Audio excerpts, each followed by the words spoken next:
Сәлем достар, бүгінгі видеода ағзада несеп қалай түзіледі, бүйректің, қуықтың қызметі туралы айтатын боламыз. Адам ағзасы өзіне қажетті тағамдық заттарды қабылдағаннан кейін қалдық заттар ішекте және қанда қалады. Орташа есеппен адам ағзасында 4-5, 5-5 литр қан болады. Қан бүйрек артериясы арқылы бүйрекке жетеді.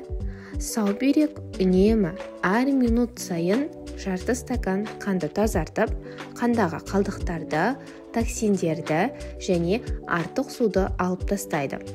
Бұл қызметін бүйректің нефрондар деп аталатын миллиондаған қан сүзгілері бар құрылымдары атқарады.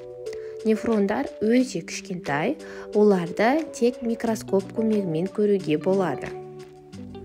Нефрон түтікшеге бекітілген шумақ деп аталатын өте кішкентай сүзгіден тұрады. Қан нефрон арқылы өткенде сұйықтық пен қалдықтар несепбағарларға сүзіледі. Несепбағарлар несепті бүйректен қуыққа апаратын жер болып табылады. Несепбағарлар қабырғаларындағы бұлшықеттер үнемі керіліп, босаңсып, несепті бүйректен төмен түсіріп, олардың шегінуіне немесе бір орында тұруына жол бермейді. Содан кейін несеп қуыққа түседі.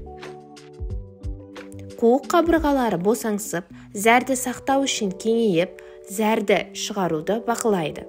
Қуықтың қалыпты сыйымдылығы 400 мл-ден 600 мл-ге дейін болады. Несеп қуық мимен тікелей байланысты, ол рецепторлармен толтырылған.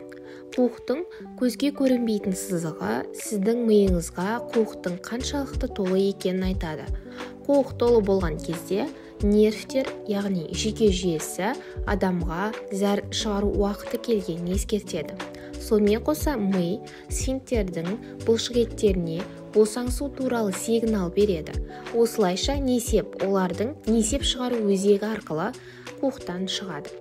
Зәр шамамен 95% судан және 5% несепнәр, кератин, аммиак және несеп қышқылынан тұрады. Несеп шығару өзегі сфинктерлері несеп ағынын реттеп және тығыз жабылу арқылы зәрдің ағып кетуіне жол бермейді.